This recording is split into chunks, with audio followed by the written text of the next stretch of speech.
pag-uusapan natin ngayon ay isang napakahalagang paksa, ang tuberculosis o TB. Marami pa rin po sa ating mga kababayan ang tinatamaan ng sakit na ito. Kaya mahalagang malaman natin ang lahat tungkol dito.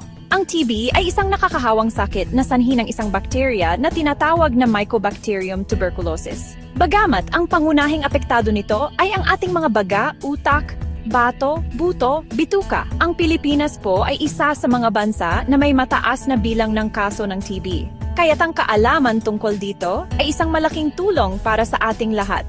Hindi po dapat ikahiya kung sakaling magkaroon ng TB. Ito ay isang sakit na may lunas at ang gamutan ay libreng ibinibigay sa ating mga health center. Ang pinakamahalaga ay ang maagang pagtuklas at tamang pag-inom ng gamot. Ang kaalaman ay siyang ating pinakamabisang sandata laban sa anumang sakit. Tandaan po natin, ang TB ay nagamot at maiwasan. Marami ang nagtatanong, Doc, paano po ba talaga nakukuha ang TB? Ang sagot po ay simple lang, sa pamamagitan ng hangin.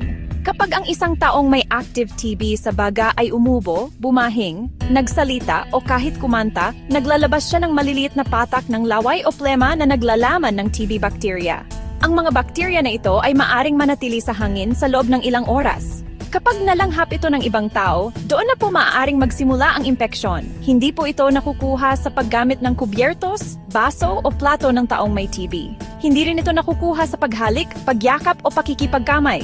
Ang pangunahing paraan ng pagkalat ay sa pamamagitan ng hangin na ating nilalanghap. Una po diyan ay ang mga taong laging kasama o kahalubilo ng isang pasyenteng may active TB, miyembro ng pamilya, katrabaho, kaibigan na nakatira sa isang bahay. Pangalawa, ang mga taong may mahinang immune system, HIV/AIDS, diabetes, sakit sa bato, cancer, chemotherapy. Kaya ang pag-aalaga sa ating kalusugan ay napakahalaga. Ngayong alam na natin kung paano ito nakukuha, pag-usapan natin ang mga senyales ng TB. Ang pinakakaraniwang sintomas sa baga ay ang pag-ubo. Pag-ubo na tumatagal ng 2 linggo o higit pa. Madalas may kasamang plema at maaring may bahid ng dugo. Lagnat, lalo na tuwing hapon o gabi. Pamamawis sa gabi. Bigla ang pagbaba ng timbang, pagkawala ng gana sa pagkain, pananakit ng dibdib at likod, madaling pagkapagod o panghihina. Kung may kombinasyon ng sintomas na ito, kumonsulta na. Sputum smear microscopy, kukuha ng sample ng plema at susuriin sa microscope. Chest x-ray para makita sugat o peklat sa baga. Gene expert, mas mabilis at sensitibo. Huwag matakot magpasuri. Maagang pagtuklas, mas mabilis paggaling. Ang pagiging responsable sa sariling kalusugan ay pagiging responsable rin sa kalusugan ng mga nakapaligid sa atin. Kapag kumpirmado na may TB, ang susunod na hakbang ay ang gamutan. Ang magandang balita po ay mayroon tayong epektibong mga gamot laban sa TB. Ang gamutan na ito ay tinatawag na Directly Observed Treatment, Short Course o DOTS. Ibig sabihin, kailangan may isang miyembro ng pamilya na nakatingin habang iniinom mo ang gamot araw-araw. Ginagawa ito para masigurong tama at tuloy-tuloy ang pag-inom ng gamot. Ang gamutan para sa TB ay kombinasyon ng ilang klase ng antibiotic, rifampicin, isoniazid, pyrazinamide, ethambutol. Ang mga ito ay pinagsasama-sama sa isang tableta para mas madaling inumin. Ang standard na gamutan para sa bagong kaso ng TB ay tumatagal ng 6 na buwan. Ang unang 2 buwan ay ang tinatawag na intensive phase. Ang layunin nito ay mabilis na patayin ang karamihan sa TB bacteria para hindi na kayo makawa. Pagkatapos ng 2 buwan, susunod naman ang continuation phase. Ito ay tatagal ng 4 na buwan kung saan 2 gamot na lang, rifampicin at isoniazid ang iinumin. Napakahalaga po na kumpletuhin ang 6 na buwang gamutan. Kapag itinigil ninyo ang gamutan ng maaga, ang mga natitirang bakterya ay maaring maging mas malakas at hindi na tabla ng ordinaryong gamot. Ang DRTB ay mas mahirap gamutin, mas matagal ang gamutan, umaabot ng hanggang 2 taon. Ang mga gamot na ito ay libreng ibinibigay ng Department of Health sa lahat ng health center sa buong bansa. Tandaan, ang paggaling sa TB ay nakasalalay sa inyong kooperasyon at dedikasyon sa pagkumpleto ng 6 na buwang gamutan. Marami po sa ating mga kababayan ang tumatangkilik sa mga halamang gamot. Madalas itanong kung mayroon bang herbal na maaring makatulong sa paggamot ng TB. Halimbawa, luya, ginger, bawang, garlic, lagundi. Pag-inom ng salabatot sa mula sa mga ito ay maaring makatulong na pagaanin ang ilang sintomas tulad ng ubo at pananakit ng lalamunan.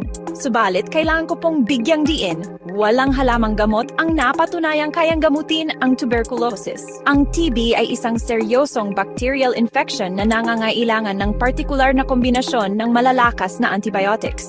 Ang mga halamang gamot ay maaring gamitin bilang pantulong para sa mga sintomas, pag-inom ng calamansi juice para sa vitamin C.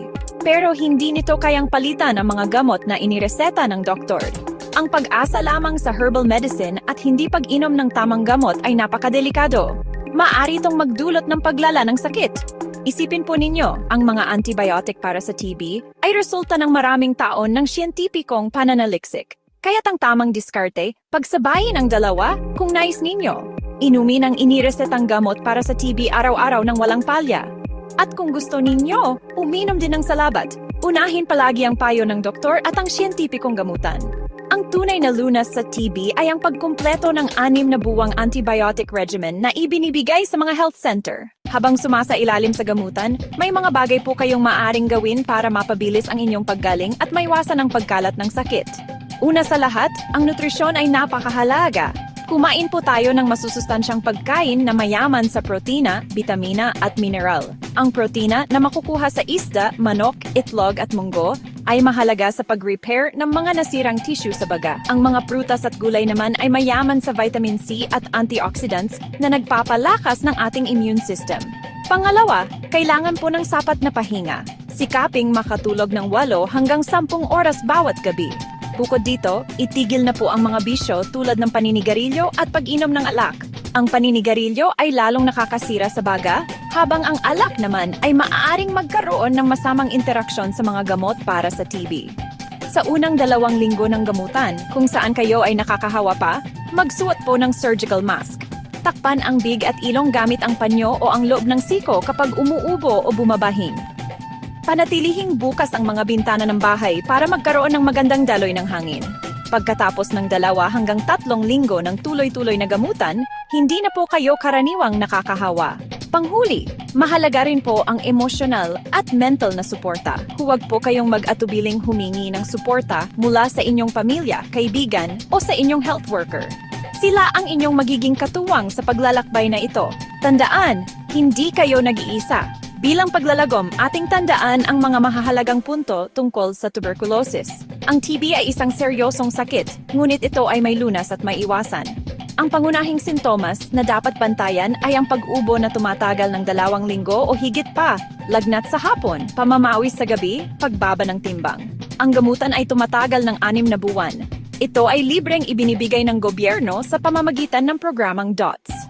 Ang mga gamot ay kailangang inumin araw-araw ng walang palya. Ang disiplina at kooperasyon ng pasyente ay susi. Nais ko pong mag-iwan ng isang mahalagang mensahe. Huwag po tayong matakot o mahiya kung tayo ay magkaroon ng TB.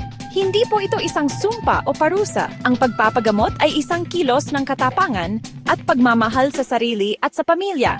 Sama-sama nating labanan ang tuberculosis. Palakasin ang ating katawan, sundin ang payo ng doktor at kumpletuhin ang gamutan.